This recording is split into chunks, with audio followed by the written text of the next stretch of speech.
We are born naked, but we don't stay that way for long.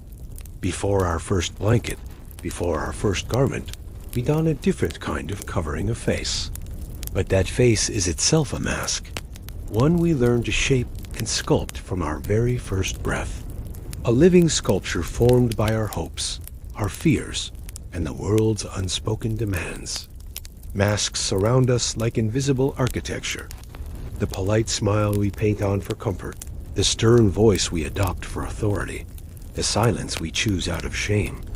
Why do we construct these facades, layer upon layer? Are they our salvation shields against a hostile world, or our deception prisons that lock us away from who we truly are? Long before Carl Jung gave us the word persona, the mask reigned supreme. In prehistoric caves, shamans donned horned visages to commune with spirits, painting faces that became bridges between the living and the unseen. Centuries later, Greek actors wore oversized masks carved from linen and wood so that tragedy and comedy could reach every ear, every eye, even in the farthest row. These were not mere props, but sacred vessels. When the actor lifted the mask, another self collapsed, back into shadow. Across continents, Japanese No performers still move with haunting grace behind their wooden masks. Each tilt of the head and slight breath transforming gentle spirits into demons.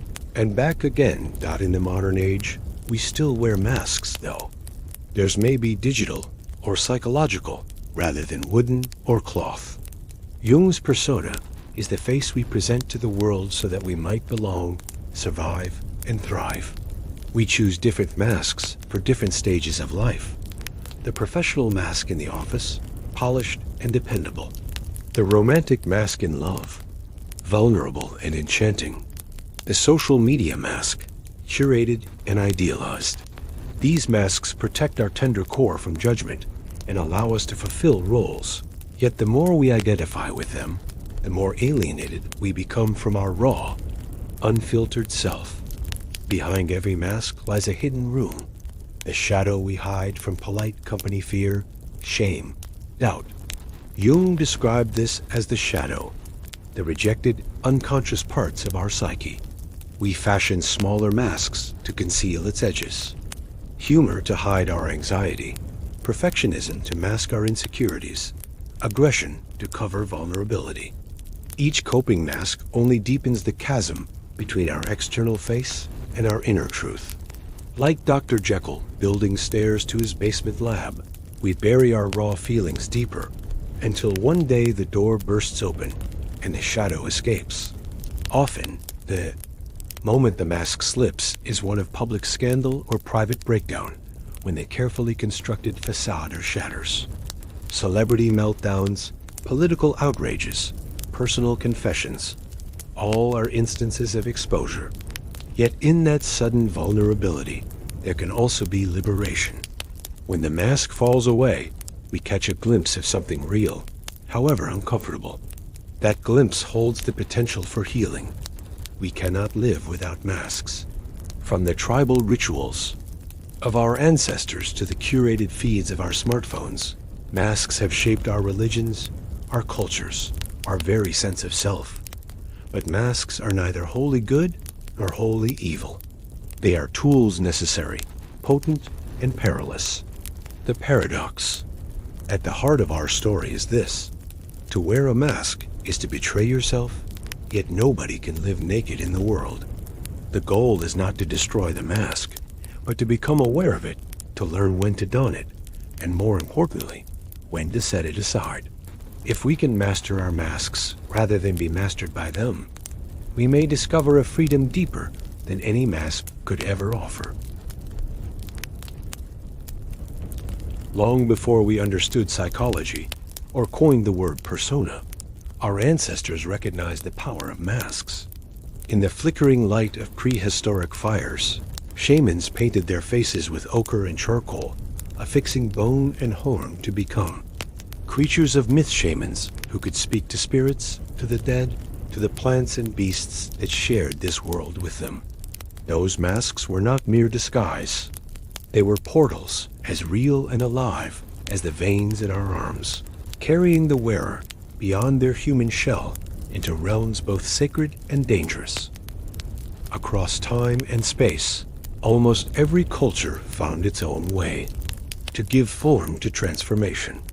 In the temples of the Americas, feathered masks lifted mortals into the presence of gods. In African villages, wooden visages carved with geometric precision enabled the wearer to channel ancestral power, to demand rain or to cure the sick. Each mask was a contract between the hidden self and the world. Which self emerged depended on the ritual, the moment, the unspoken needs of a community. Then came the stage. In ancient Greece, the amphitheater rose from the earth like a holy monument to human drama. Actors strapped heavy masks to their faces, tragedy masks with furrowed brows, comedy masks with broad, cruel grins. At dawn, when the dust still lay thick on the seats, the first lines were chanted, and a chorus of masked figures danced and spoke in unison, turning personal sorrow into communal catharsis. In those masks, fear and sorrow became poetry. Laughter became a mirror held up to the crowd, reflecting both their failings and their grandeur. Thousands of miles and centuries away, in Japan, the art of no theater wove its own tapestry of masked performance. The masks, small, delicate, almost lifeless, seemed inert at first glance. Yet under the precise movements of the actor, each mask came alive. An old man's mask tilted to show regret. A young woman's whispered smile flickered like dawn. There, the mask did not simply cover the actor. It possessed them, breathed with them, allowed them to become both human and spirit in a single breath. The masks of ritual and theater share a hidden kinship. They all guard a boundary between what is and what could be. In ceremony, the mask dissolves the individual into something communal, an ancestor, a god, a force of nature. In theater, the mask dissolves into story, letting us believe that the voices we hear are not mere actors, but embodiments of fate and emotion. In every case, there is a dance between visibility and invisibility. When the mask is donned, the person's private face hides behind a universal symbol. And when it's removed, the world is briefly allowed a glimpse of the raw, unmasked self, a face that trembles beneath the painted expression.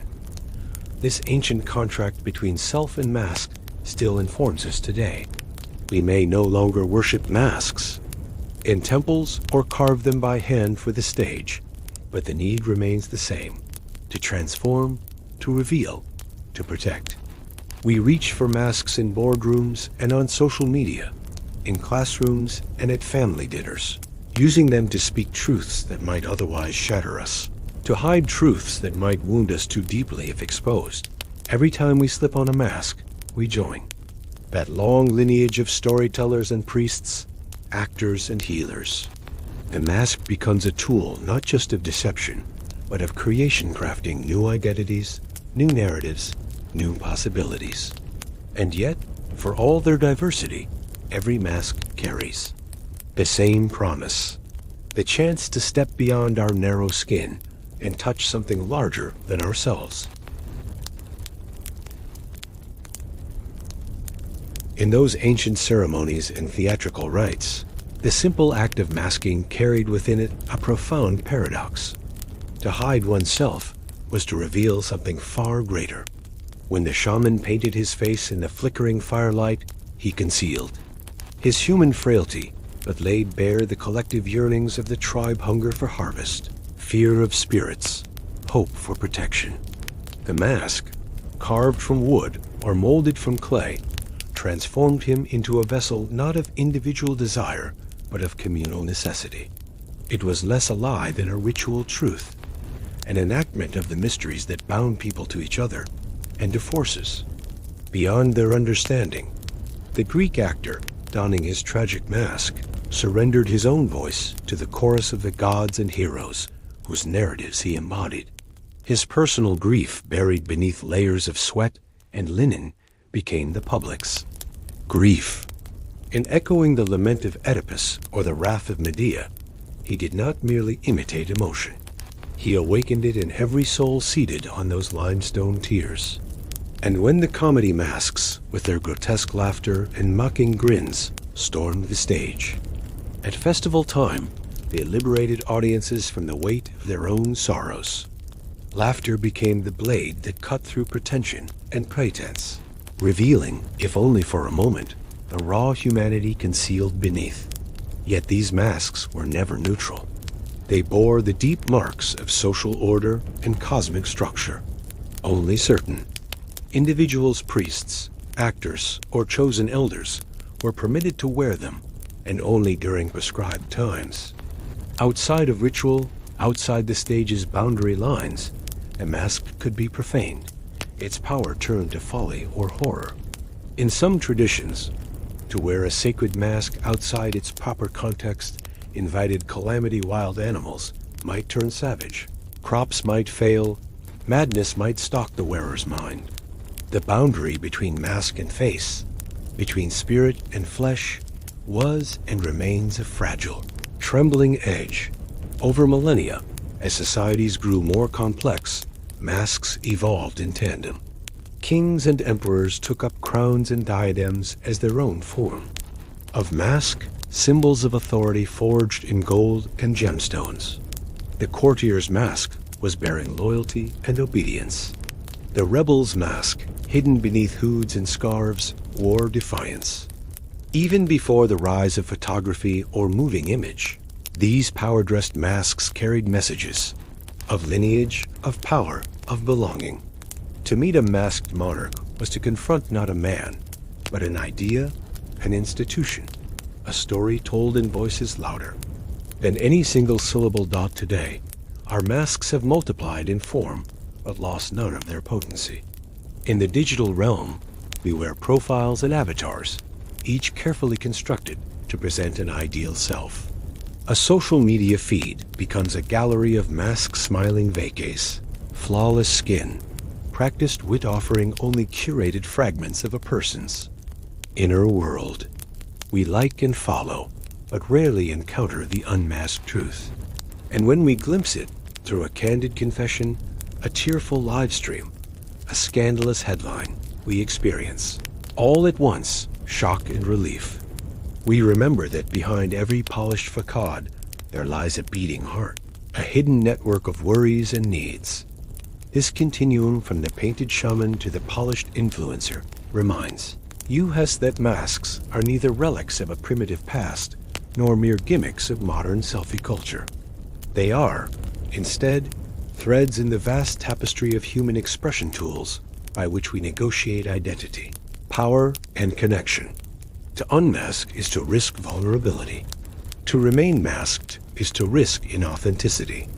And so we walk this middle path, inventing new masks even as we ponder the cost, inching towards a truth that perhaps can only be known when every mask is held lightly, when every face is both mask and mirror to the myriad selves we contain.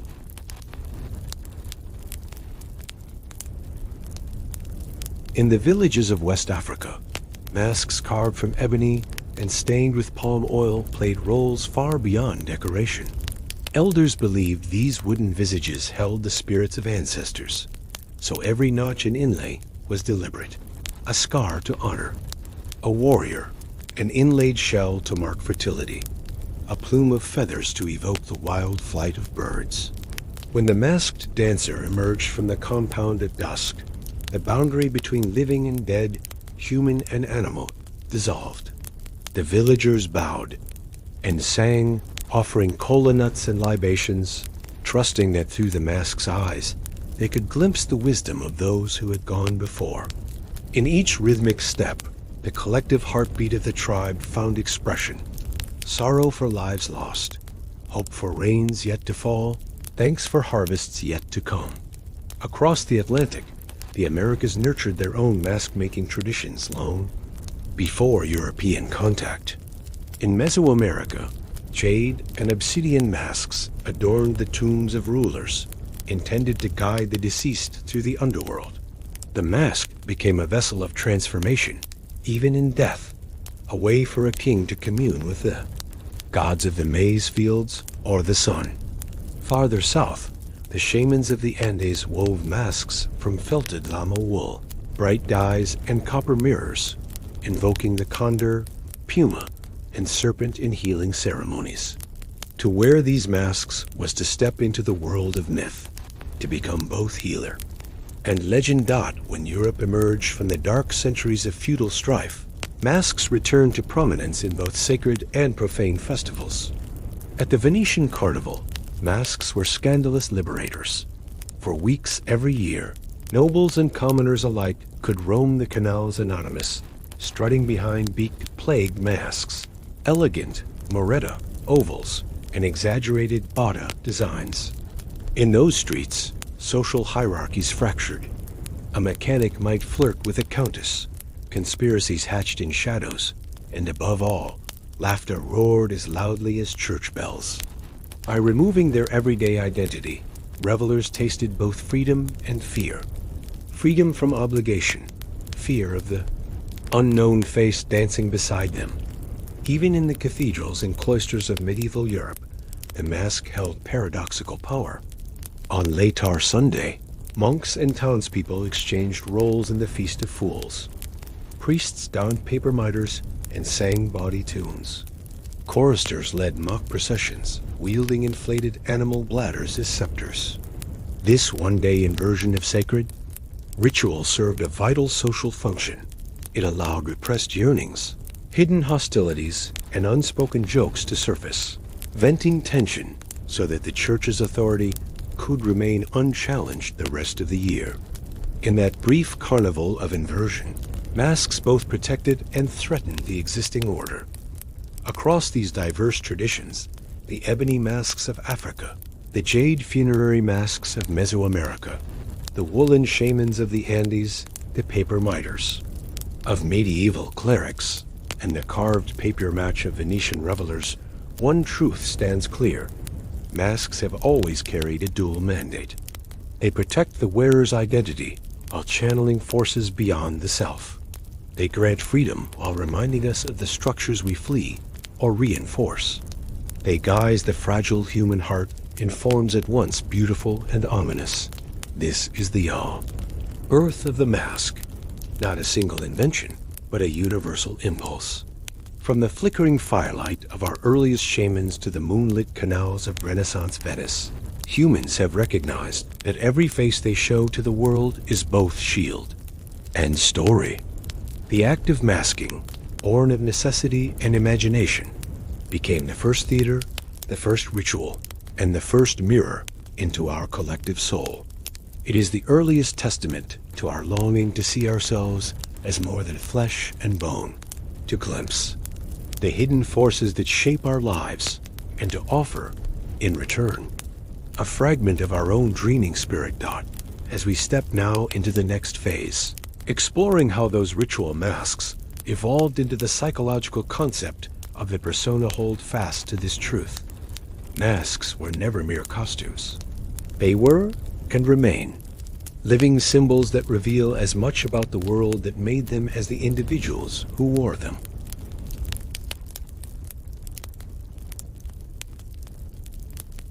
Long before the word persona entered our vocabulary, every handshake, every bow, every practiced smile was a subtle ritual of display. Today, we call it the persona, the social mask we don each morning when we step into our roles. In the office, we speak with clipped confidence, our tones modulated to convey competence and calm. We choose words that soothe egos and win approval, never revealing the tremor in our voice when the deadline looms. At a dinner party, we laugh more generously than we feel, adjusting our posture to appear open and at ease. Online, we curate highlights of adventure or insight, deleting any trace of doubt or fatigue. Our avatars become polished windows showcasing only what we wish the world to see. These masks are indispensable. They allow us to navigate expectations, to belong to families, workplaces, communities larger than ourselves. Yet identification with the persona can become a quiet tyranny. As we slip more deeply into our social roles, we risk mistaking performance for essence. A manager who must always appear decisive may stop consulting intuition altogether. A partner who must be ever supportive may bury their own needs until resentment hardens inside. And on social media, the pursuit of likes and followers can become an unending game in which authenticity is the frustrated casualty. Behind the persona lies the ambition to please or protect, but also the shadow of fear of rejection, ridicule, loss. We patch these wounds by donning yet more masks. The mask of humor to hide insecurity. The mask of perfectionism to suppress self-doubt. The mask of indifference to shield a tender heart. In this layering of masks, the true self drifts into the background, muffled and remote. Each additional veil makes it easier to forget who we were before we learned to perform. Yet, Jung taught that the persona exists for a reason. It helps us conserve psychic energy, directing our conscious mind toward the tasks at hand rather than the tumult of inner conflict. The wise use of the social mask means choosing when and how to present ourselves, knowing which mask truly suits the moment and which should fall away when the day's performance ends. When we can slip the persona on and off at will, without losing our core, we achieve a balance between outer necessity and inner authenticity. To reclaim that balance, we must first become aware of our masks. Observe the tone you use when you greet a stranger. Notice the posture you adopt around authority. Ask yourself, which mask feels most essential and at what cost? Only then can we learn to master our persona, wearing it lightly when needed, but never letting it define the totality of who we are. In this conscious dance between visibility and depth, we transform the persona from a prison into a tool, a means of connection without erasure, a bridge between our private soul and the dim world that awaits our presence.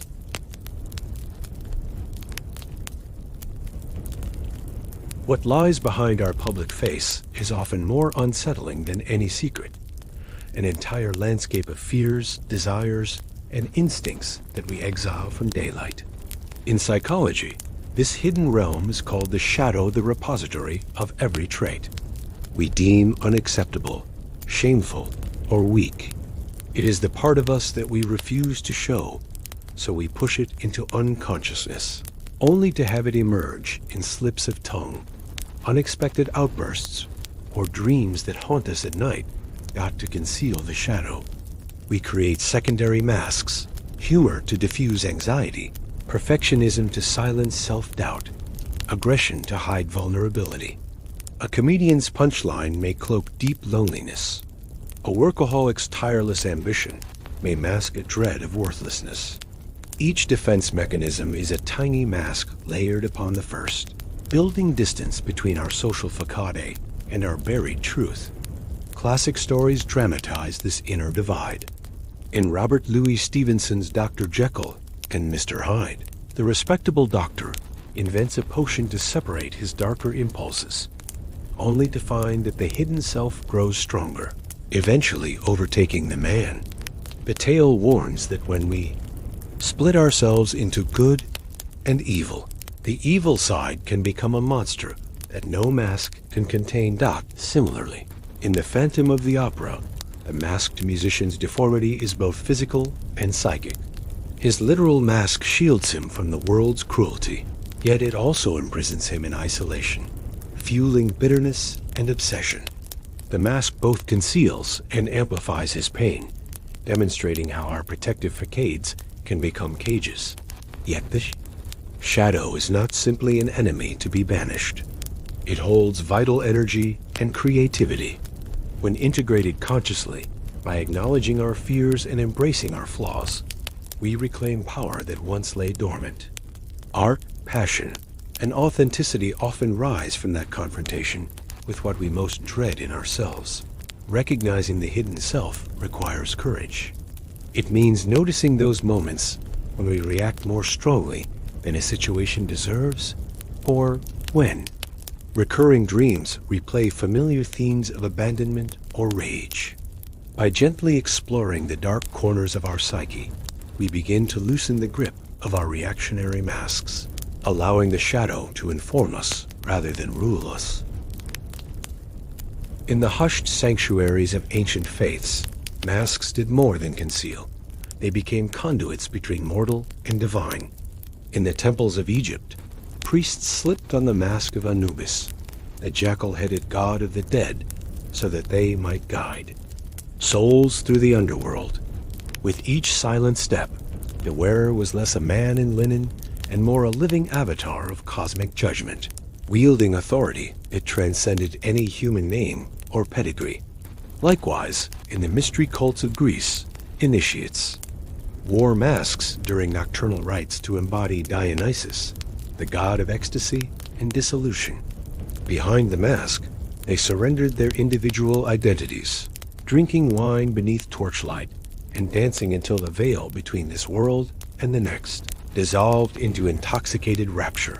Across the desert, early Christian iconography treated the human face itself as a mask of the divine. Icons of saints and martyrs were painted so that when viewed in dim candlelight, the flickering image became a living presence and invitation to communion. The faithful did not worship the wood and pigment, but the heavenly reality behind the veil. Painted eyes. In Byzantine churches, the veil that separated the nave from the altar was itself a symbolic mask. Only the priest who donned sacred vestments and chanted the proper words could pass behind it, becoming for a moment the visible expression of invisible grace. In the Hindu Kathakali dance, masks and makeup transform performers into epic heroes and demons. Those painted faces are not costumes but living scripture, each color and line an ancient code taught to stir specific emotions in both performer and audience. When the mask of Kali grips the dancer's face, the fury and compassion of the goddess move through every gesture and step, reminding spectators that the divine can be both creator and destroyer. Even prayer veils and wedding veils carry this logic of masking as spiritual passage. When a bride drapes her face under gossamer silk, she enters a liminal space, no longer maiden, not yet wife. In Judaism, the tallit may be drawn over the head in moments of deepest prayer, creating a private chapel within the body's boundary. The simple act of pulling cloth across the brow becomes an invitation to leave the world behind and touch the infinite. Each of these traditions shows that masks in religion and myth are not deceptions, but revelations. They sculpt the sacred, give voice to what lies beyond words, and invite the wearer and the watcher to step outside the confines of the everyday. They ask us to believe that beneath every face there is another face, and beneath that, another still, leading ever deeper toward mystery. In our digital era, masks have taken on new forms, profiles, avatars, filters, yet their function remains the same: to shape perception, to guard vulnerability, and to project ideals. Each morning, we choose which mask to present to the world. Will it be the polished LinkedIn persona of unwavering competence, the Instagram mask of curated beauty, or the anonymous username behind which we can speak truths without consequence? These masks grant us freedom to experiment with identity, yet they also distance us from the flesh and blood self that trembles behind the screen. On social media platforms, filters smooth wrinkles and brighten eyes, offering a promise of perfection that reality can never fulfill. We scroll through feeds of laughter and light, double-tapping images that confirm our sense of belonging, even as our own confidence wanes. In chat rooms and comment threads, usernames become masks of their own, emboldening speakers to speak, more harshly or more intimately than they might in person. The digital mask is infinitely customizable. We can be anyone, anywhere, at any time. But with each click and keystroke, the boundary between authentic and constructed self blurs further. In corporate environments, brand identities function as collective masks. A company's logo, mission statement, and social media presence convey values that its employees embody when representing the organization. Behind the corporate mask lie individual hopes and anxieties, the fear of layoffs, the desire for recognition, the weight of targets unmet. Yet the brand mask must remain steadfastly optimistic, projecting unity and purpose, even when internal tensions threaten to fracture it. Even our homes have become stages for masking. The concept of the open house, on platforms like Airbnb, transforms private spaces into public performances. Photographs emphasize carefully arranged cushions, sunlit windows, and neutral decor masking the lived-in clutter of daily life. Guests comment on the authentic local experience, unaware that the host's mask of hospitality is as curated as any social media feed. As masks proliferate around us, the question arises, do they enrich our lives by granting us freedom to explore identity, or impoverish them by severing us from the core of our being? Perhaps the answer lies in balance, recognizing that every mask we wear, digital or otherwise, is a tool. When held lightly, it allows creative expression and connection.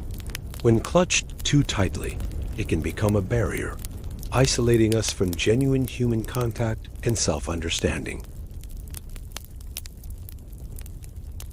When your mask slips, the lacquered surface cracks, and something raw forces its way into the light. A politician's calculated smile warps when an unscripted moment is caught on camera. An eye roll, a muttered insult, a tremor in the voice. Suddenly, the polished image fractures, and the public glimpses the human beneath. Fear, anger, or exhaustion. In celebrities, it plays out most visibly. A viral video of a star sobbing in a taxi, a letter confessing addiction or betrayal, a breakdown. Mid-performance, these moments rattle audiences precisely because they shatter the illusion we'd been sold. We recoil at the disruption, then lean in, hungry for the honesty we seldom see. Personal lives echo the same drama.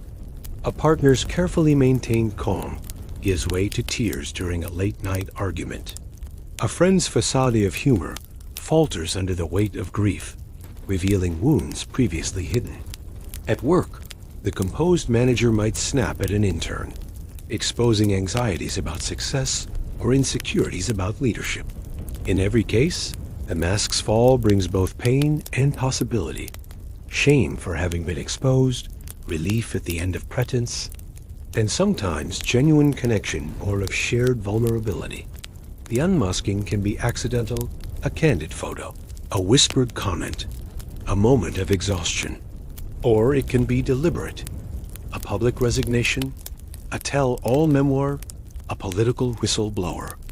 Stepping forward. When we choose to remove our own masks, we stand at the edge of transformation. The fear is immense. Will we be judged, abandoned, ridiculed? Yet in that same moment lies the seed of liberation. Unmasked, we invite others to witness our truth, to accept us despite perhaps, even because of our imperfections. There is also an archetypal quality to these moments of exposure. In myths, the hero often loses a disguise when the stakes are highest. The warrior's helmet is knocked aside in battle. The princess's veil is lifted before a wedding. The trickster's cloak catches on a branch. That loss of concealment reveals both vulnerability and courage. It humanizes the divine, to borrow from myths. It reminds us that even the greatest among us must confront our shadows. Yet unmasking is not always brave. Sometimes it feels forced, shaming, or destructive. Public scandals can end careers. Intimate revelations can end relationships. The mask may shatter not because we choose to let it go, but because external pressures demand that we be seen. In such cases, unmasking can feel like drowning too sudden, too complete, leaving us gasping for air in a sea of other people's reactions. To navigate these moments, we need both self-compassion and community. When our mask slips, we can respond with curiosity rather than condemnation. What long-hidden pain surfaced? Which fears or desires demanded release? We can lean on trusted others who hold space for our unvarnished selves. Through therapy, confession, creative expression, or honest conversation, we integrate the experience, learning not just to survive exposure, but to grow from it. Because when we allow our masks to crack and then repair them consciously, they become more resilient, not rigid barriers, but adaptive tools that reflect a deeper self-knowledge. Each slip then becomes a lesson. How much openness we can bear, which parts of ourselves we want to share, and how to rebuild our mask with integrity, rather than illusion. True courage is not measured by fearless stoicism, but by the quiet resolve to stand, exposed in our own gaze and before the world's. To unmask ourselves deliberately is to risk rejection and shame. Yet, it is also the path to genuine intimacy and self-discovery. In therapy rooms around the world, clients sit across from practitioners in simple chairs, invited to speak truths that tremble on the edge of language, confessions of shame, whispers of long-buried desire, admissions of fear. Each time we name a wound, we tear at the stitches of the defense mask, not violently, but with compassion, allowing the ragged edges of our true self to show through the gaps. The pace is deliberate, a slow unweaving of the habitual hide, each revelation guided by empathy and curiosity rather than judgment. Spiritual traditions echo this slow, reverent process of unmasking. In rites of passage, candidates renounce their former identities through fasting, silence, and separation from the familiar. Stripped of possessions and status, they stand in the wilderness of their own minds, confronting inertia, craving, and disorientation. Only after nights spent alone beside flickering flames, haunted by the raw circuitry of their own thoughts, may they return to community bearing a new mask, one not of fear or pretense, but of humility and insight. The healer wears a mask of simplicity, the elder a mask of compassion, and both arise from the crucible of unmasking.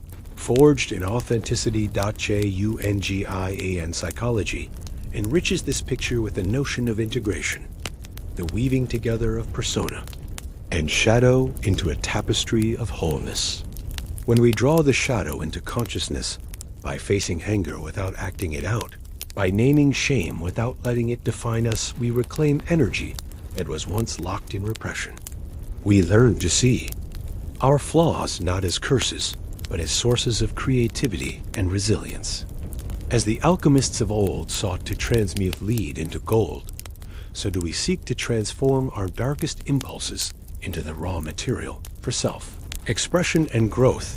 The archetype of the clown or fool offers a surprising guide on this journey. The jester's cap is a mask of permission. He may speak truths too dangerous for the measured court, and by doing so, he unravels defenses with laughter.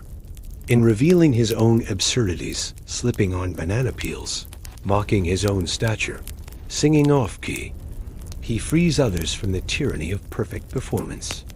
When we embrace our inner fool, we allow ourselves to falter, to speak half-formed ideas, to reveal tears alongside our smiles. In that messy honesty, we find community. Others lean forward, relieved to see that vulnerability is not a defect, but a bridge. Creativity itself thrives in the space opened by unmasking. Artists across cultures invoke their own wounds as raw pigments for expression. A painter scrapes away layers of color to expose the underpainting of doubt. A poet writes laments to reclaim pain as meaning. A musician composes a melody born in heartbreak. Each act of creation is an unmasking ritual, a choice to reveal interior landscapes that defy neat summary. Viewers and listeners, witnessing that honesty, find their own masks loosened. They recognize fragments of their own hidden selves in brushstrokes, verses, and chords.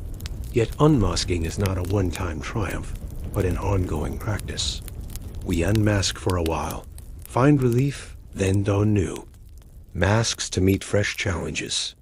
The task, then, is not to eliminate all masks, but to develop discernment, knowing which disguise serves our purpose and which imprisons us. We learn to pause when slipping on a social mask, feeling its weight, questioning its fit, and sometimes choosing a different mask or none at all. This conscious interplay transforms masks from shackles into adaptable tools, instruments of poetic self-presentation rather than instruments of concealment. In the end, mastery of masks emerges when we can summon both valor and gentleness. Valor to unveil our truth in full view, and gentleness to welcome our own imperfections. Then each mask we wear becomes a letter in our autobiography, each unmasking a stanza in our poem of becoming. We inhabit a self that is neither fixed nor fractured but fluid, a spectrum of faces, each revealing a facet of the one who stands beneath, unafraid to be seen. Living with masks consciously means recognizing that no face we present is the unvarnished truth, yet each can serve a purpose when chosen with awareness. We begin by pausing before every social performance, the morning routine before stepping into work, the scroll through our phone before posting, the practice smile before walking into a party. In those brief moments, we ask ourselves, which mask am I about to don, and why? What do I hope to achieve or protect? This simple inquiry transforms masking from an automatic defense into an intentional act of communication. In practice, conscious masking involves experimentation and reflection. Try greeting a colleague without your usual professional tone, perhaps with genuine curiosity or playful banter, and observe the shift in dynamics. Or share a candid photo on social media, alongside a brief note about a recent struggle. Notice what changes. Did you feel exposed? Did others respond with empathy rather than judgment? Over time, you'll learn which masks foster connection, which foster distance, and how to alternate between them, FLUIDLY. In relationships. Living with masks consciously means allowing moments of unmasked honesty amid the ongoing dance of roles. A parent might momentarily set aside the authority mask to admit vulnerability. I don't have all the answers, and I'm worried about how things will turn out. A partner might step off stage from the strong supporter role to say, I could use your help today. I'm feeling overwhelmed. Such admissions puncture the illusion of perfection and invite true intimacy. At work, conscious masking can bolster leadership and collaboration.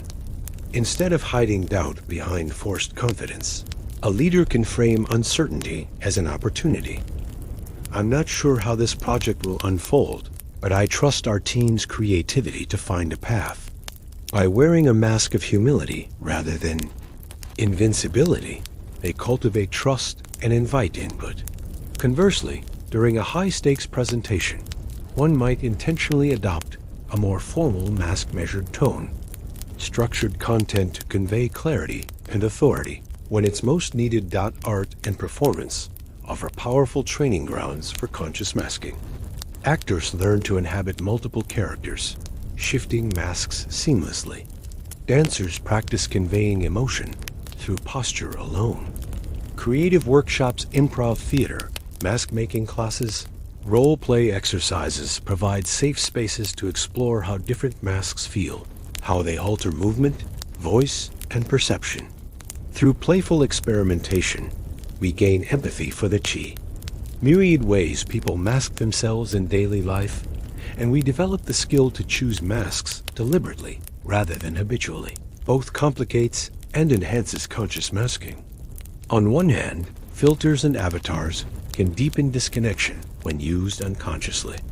On the other hand, they offer new frontiers for self-expression when wielded mindfully. Try designing a digital avatar that reflects not an idealized self, but a symbolic aspect of your personality. A bird perched on a branch to represent hope, or a lantern to signify curiosity. Notice how embodying that symbol shifts your online interactions and internal state. Living consciously with masks also means cultivating the willingness to remove them when the moment calls for authenticity. A team-building retreat might begin with a masked icebreaker to foster fun, then invite participants to remove their masks and share a personal story. A public speaker might open with a practiced entrance, then pause mid-talk to reveal a genuine doubt or anecdote needing audience. Engagement through shared humanity. Each unmasking, when done with care, breaks barriers and forges genuine connection. Ultimately, mastery of masks is not about never hiding, but about choosing when to reveal and when to protect. It is about developing a mask portfolio or repertoire of faces that you can don fluidly, each suited to a specific context and aligned with your inner values. By weaving between masks with conscious intent, you honor both your need for safety and your longing for authenticity. If we can practice this balance, pausing, choosing, experimenting, and sometimes unmasking, we transform masks into instruments of liberation rather than chains. In that dance between concealment and revelation, we craft a self that is both adaptable and deeply known, a self that speaks in many voices yet remains whole.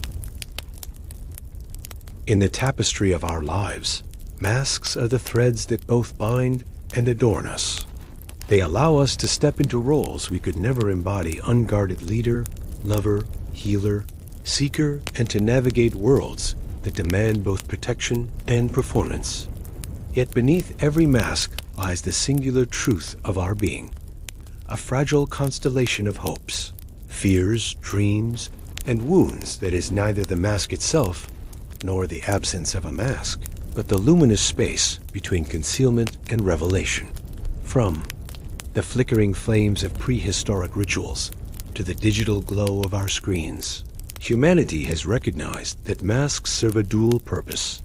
They guard our vulnerability against an often unforgiving world, and they grant us the creative power to shape our identity, to tell stories about who we are and who we might become. But like all tools, masks must be wielded with awareness. When? We wear them unconsciously. When we mistake performance for essence, they become prisons, distancing us from our inner truth and from one another. When we wield them consciously, choosing and discarding with intention, they become instruments of authenticity, allowing us to move fluidly between contexts without losing touch with the core of who we are.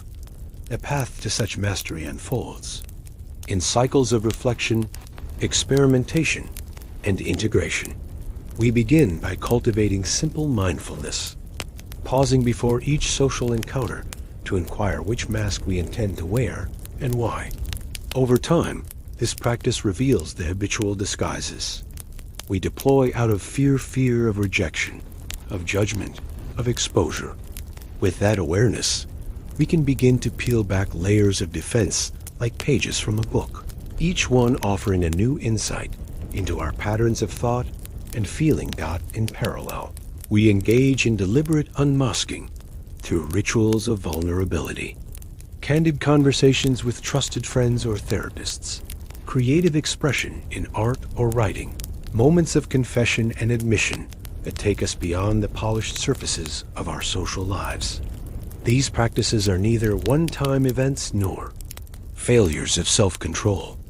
They are crucibles in which our persona and shadow converge, forging new configurations of selfhood that are more resilient, more nuanced, and more humane. Within this dynamic interplay, we come to understand that authenticity is not a singular state. It is a continual negotiation between the masks we wear and the truths we value. A parent may carry a mask of authority in the morning, guiding a child through the tasks of the day, then unmask later in the evening to share laughter and tears. A public speaker may adopt a mask of formality to convey data clearly, then slip into personal anecdote mid-lecture to invite emotional resonance. An artist may don the mask of the outsider to challenge norms and reveal the tender heart that lies beneath the critique. In each case, the mask is neither betrayal nor salvation. It is a carefully chosen expression of who we are in that moment. balanced by the willingness to unmask when deeper connection calls. This conscious artistry of masking enriches our relationships and our communities. When we see others wielding their masks intentionally, when a leader admits uncertainty, when a colleague shares a personal struggle, when an influencer uses their platform to model imperfection, we experience permission to do the same. We shift from an economy of performance, where every misstep feels like a public failure, to an ecology of trust, where vulnerability is recognized as the currency of genuine intimacy. Moreover, as we refine our practice, we glean insights that transcend the individual level and ripple outward into culture. We begin to question the societal masks we inherit, the ideals of productivity that demand unceasing competence, the norms of beauty that enforce unrealistic perfection, the ideologies that silence disagreement in favor of conformity. By holding those collective masks up to the light, we can choose to keep, discard, or transform them, creating space for new narratives, narratives that honor complexity, celebrate imperfection, and foster belonging. At the heart of this journey lies a simple but profound invitation to treat every mask as a possibility rather than a prison. Each has its purpose, its time and place. None is meant to be worn for all seasons or all reasons. When we learn to respect the intention behind each mask, to greet it with curiosity and to retire it with compassion, we cultivate a self that is both adaptive and anchored, both expressive and authentic. And so we return to the opening metaphor. The face is mask, and the mask is face. Neither is the entirety of our being. Both are windows through which we glimpse facets of the self and the world.